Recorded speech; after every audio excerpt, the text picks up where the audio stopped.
Hello friends, welcome to Scholar Study Center. This is your mentor for the subject of Fundamentals of Law and Ethics. My name is Ankit Bhandari and today I'll be guiding you on a brief description about the contents and the curriculum of the subject of law. Right? So दोस्तों देखिएगा, हमारे course के अंदर subject जो है हमारा law वो दो हिस्से में डिस्ट्रीब्यूटेड है. पहला हिस्सा है हमारा कमर्शियल लॉ का, कमर्शियल लॉ, एंड सेकंड है हमारे लिए एथिक्स. अगर हम मार्क्स डिस्ट्रीब्यूशन की बात करते हैं then law is constituting 70 marks whereas ethics is constituting us 30 marks. अब लॉ के सब्जेक्ट में ये एक बहुत अच्छा ऑप्शन हमारे पास कि एथिक्स में हमारे पास सिर्फ और सिर्फ एक चैप्टर है, a very small chapter but indeed a very important topic for the professionals of CMA, और ये एक चैप्टर हमारे लिए 30 मार्क्स का है. अब हम बात करते हैं कमर्शियल लॉ की. कमर्शियल लॉ में हमारे पास सिलेबस में 3 चैप्टर्स हैं. सबसे पहला चैप्टर है हमारा Indian Contract act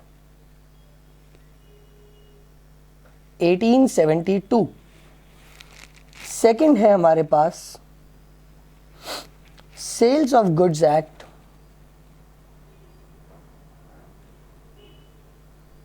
1930 and third है हमारे पास नेगोशिएबल इंस्ट्रूमेंट्स एक्ट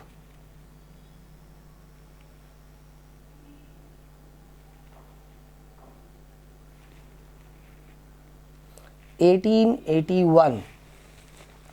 आज के इस लेक्चर में हम ये डिस्कस करेंगे कि हमें कौन से चैप्टर में किन चीज़ों के ऊपर नॉलेज मिलेगी. राइट, सो देखते हैं हम हमारा सबसे पहला topic that is Indian Contract Act 1872.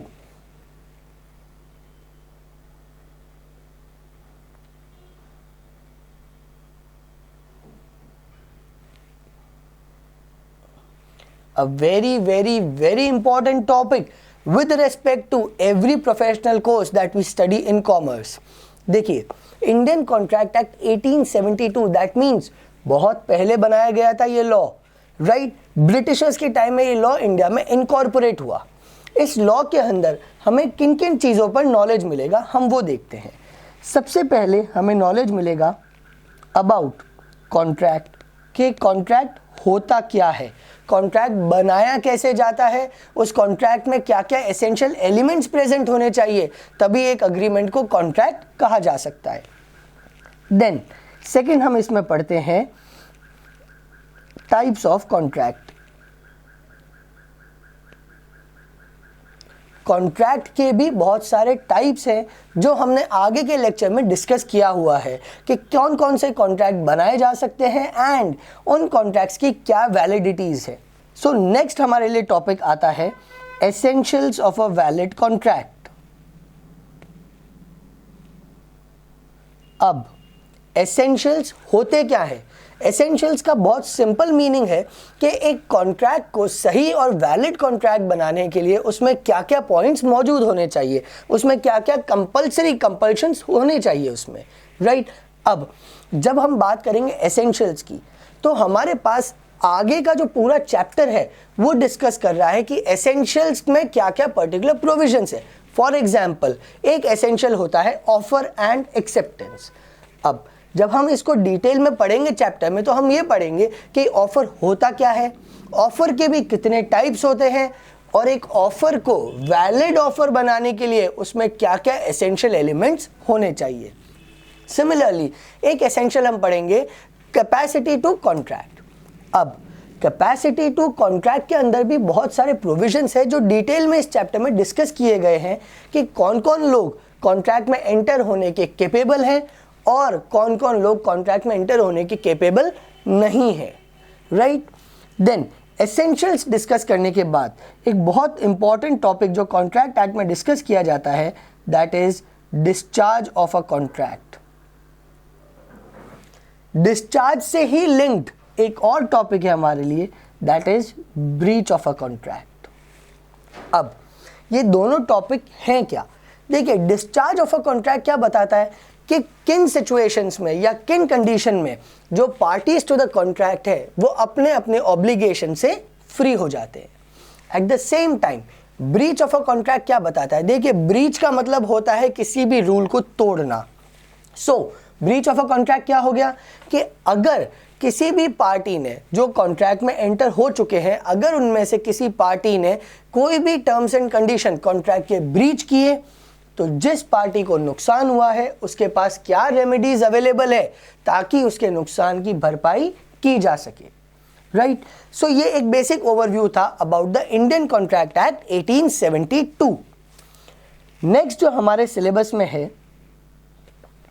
That is Sales of goods act 1930। इसको हम शॉर्ट में सौगा भी बोलते हैं। अब सेल्स ऑफ गुड्स एक्ट हमें क्या प्रोविजंस देता है? देखिए, जब हमने क्लियरली बोला Sales of goods Act, goods का मतलब क्या हो गया? यहां पर हम बात करेंगे सिर्फ और सिर्फ मूवेबल प्रॉपर्टी की। किसकी? Movable property.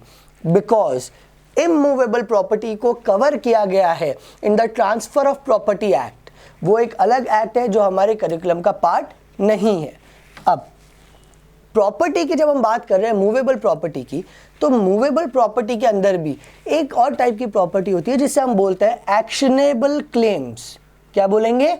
Actionable claims. Actionable claims का मतलब वो प्रॉपर्टी या वो एसेट जो हमारे पास तब आते हैं जब हम उसके लिए कोई लीगल प्रोसीडिंग फाइल करते हैं एंड कोर्ट के ऑर्डर से वो हमें प्रॉपर्टी मिलती, दैट इज एक्शनेबल क्लेम्स।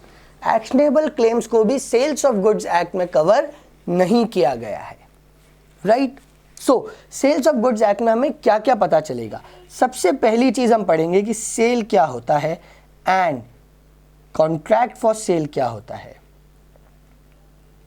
देखिए, सेल तो एक हो गया खरीदना बेचना normal, but contract of sale क्या हो गया कि अगर हमने किसी पार्टी से कॉन्ट्रैक्ट किया है एक पर्टिकुलर प्राइस पर किसी पर्टिकुलर गुड्स के लिए कि हमें आप इतनी क्वांटिटी गुड्स देंगे, उसके बदले में हम आपको ये प्राइस पे करेंगे। ये दोनों चीज़ें एट अ फ्यूचर डेट है, या फिर दोनों चीज़ें इन प्रेजेंट है, और या फिर कुछ चीज़ें पार्टली इन फ्यूचर है और कुछ चीज़ें पार्टली इन प्रेजेंट है। Right, then sales and contract of sales के बाद में हम इसमें नेक्स्ट डिस्कस करेंगे transfer of ownership and possession. अब देखिएगा, अगर हम बात करते हैं transfer of ownership and possession, ये दो अलग कंसेप्ट्स हैं। अगर हम बात करेंगे पहले ओनरशिप की, ओनरशिप का मतलब होता है टाइटल टू द गुड्स। क्या होता है? Title to the goods. Title means वो गुड्स किसके नाम के हैं।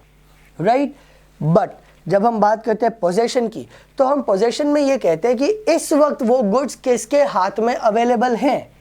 फॉर एग्जाम्पल, आपके पास एक फ़ोन है जो आपके फादर के नाम से लिया गया है, दैट मीन्स उस फ़ोन का जो टाइटल है, ओनरशिप है, वो आपके फादर की है, but at the same time वो फ़ोन यूज़ आप कर रहे हैं, इसका मतलब उसका पोजेशन आपके पास है।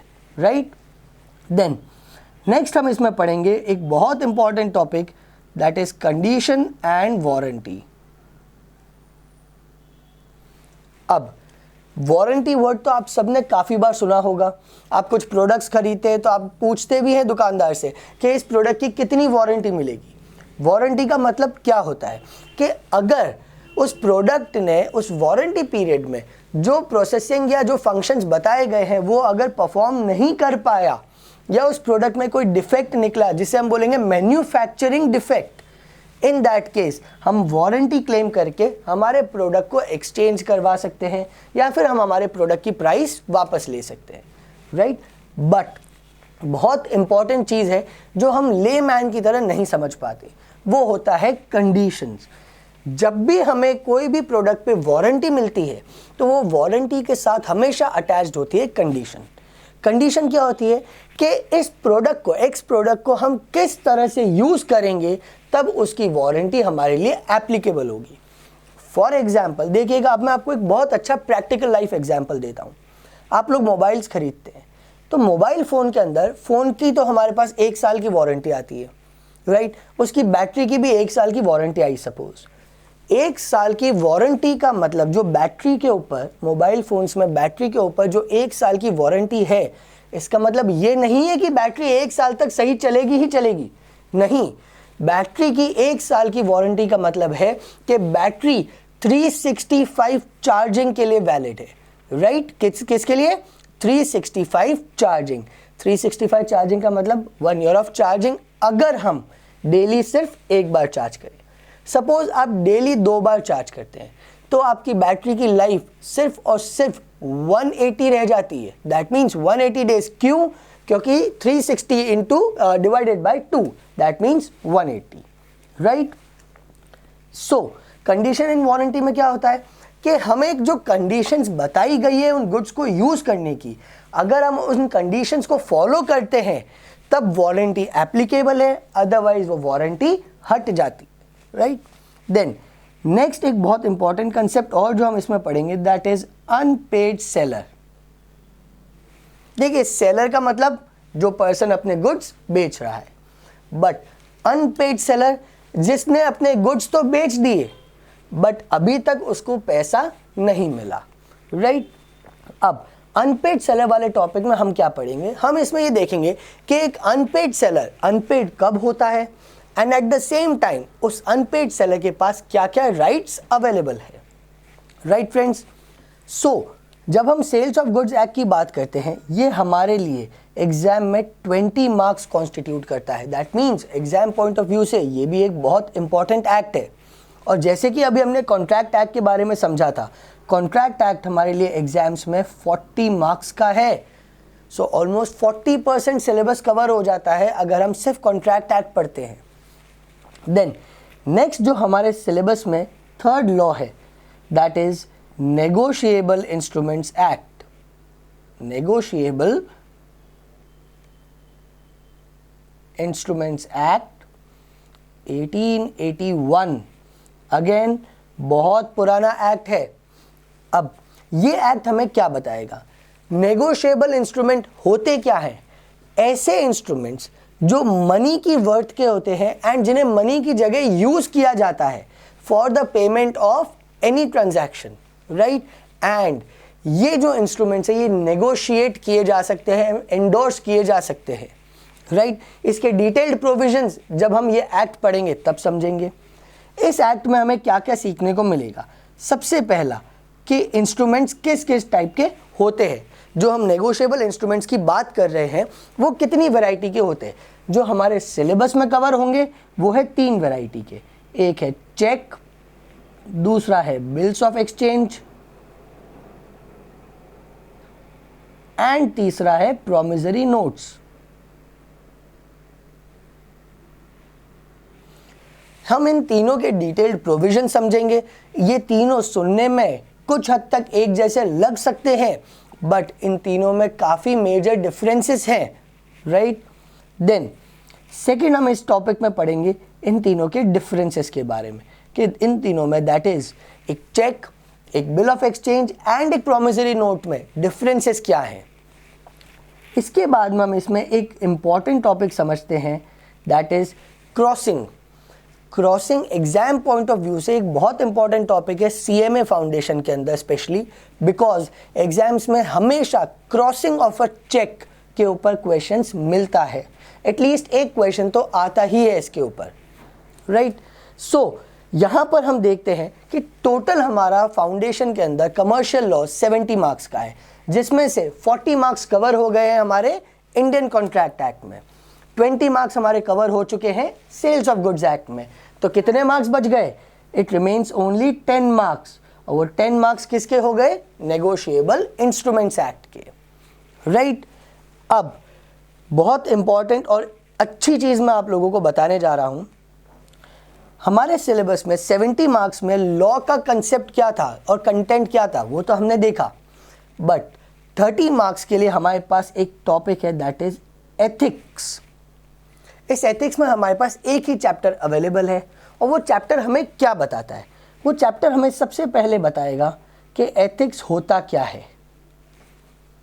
सेकंड हमें ये बताता है कि मॉरल्स एंड एथिक्स में डिफरेंस क्या है देखिए, अगर हम लेमैन की बात करते हैं तो उसके लिए एथिक्स और मॉरल्स सिनोनिमस है, बट अगर हम टिपिकली डेफिनेशंस के हिसाब से जाते हैं तो दोनों में बहुत डिफरेंस है। देन नेक्स्ट एक बहुत इंपॉर्टेंट कंसेप्ट जो फाउंडेशन और इंटरमीडिएट दोनों में कवर होगा और दोनों में इक्वली इंपॉर्टेंट है, that is 7 principles of public life. ये टॉपिक एक ऐसा टॉपिक है जिसके ऊपर हर अटेम्प्ट में एटलीस्ट एक क्वेश्चन आएगा, चाहे फाउंडेशन की बात करें या इंटरमीडिएट कोर्स की बात करें। 7 प्रिंसिपल्स ऑफ पब्लिक लाइफ, यहाँ पर हम बात करें स्पेसिफिकली किसकी? पब्लिक लाइफ की। पब्लिक लाइफ का मतलब ऐसे लोग जो पब्लिक के लिए काम करते हैं, that means we are talking about the government officials, right. और 7 प्रिंसिपल्स की जब हम बात करेंगे तो हम बात कर रहे हैं कि गवर्नमेंट ऑफिशियल्स या पब्लिक सर्वेंट्स को क्या पॉलिसीज और क्या प्रिंसिपल्स अपनाने चाहिए so that they can act as a leader for the entire country, right. And इसके अलावा जो हम एक और चीज पढ़ेंगे इसमें, वो है ethics in business, that while running a business organisation हमें क्या एथिक्स फॉलो करने चाहिए। अब एथिक्स इन बिजनेस हमें बताएगा कि जब भी हम एक बिजनेस रन कर रहे हैं तो उसके अंदर क्या अच्छी एथिकल वैल्यूज है जो हमें फॉलो करनी चाहिए, जिससे हो सकता है कि हमें शॉर्ट टर्म में ज़्यादा प्रॉफिट्स ना हो, हमारा खर्चा हो सिर्फ, बट अगर हम लॉन्ग टर्म की बात करें तो वो हमें एक अच्छी पोजीशन पर लेकर आ सकता है, हमारी मार्केट में अच्छी रेप्यूटेशन बना सकता है and at the same time हमें अच्छे प्रॉफिट्स जनरेट करके दे सकता है over a long time period, right. So दोस्तों, आज हमने देखा है लेक्चर में कि हमारे सीएमए फाउंडेशन सिलेबस के कंटेंट्स क्या है। नेक्स्ट लेक्चर में हम शुरू करेंगे इंडियन कॉन्ट्रैक्ट एक्ट 1872 के साथ में, जिसमें हम डिस्कस करेंगे कि इंडियन कॉन्ट्रैक्ट एक्ट के हिसाब से कॉन्ट्रैक्ट क्या होता है, अग्रीमेंट क्या होता है and essentials of a valid agreement क्या होते हैं, right. So friends, till then stay safe, stay home, take care and bye.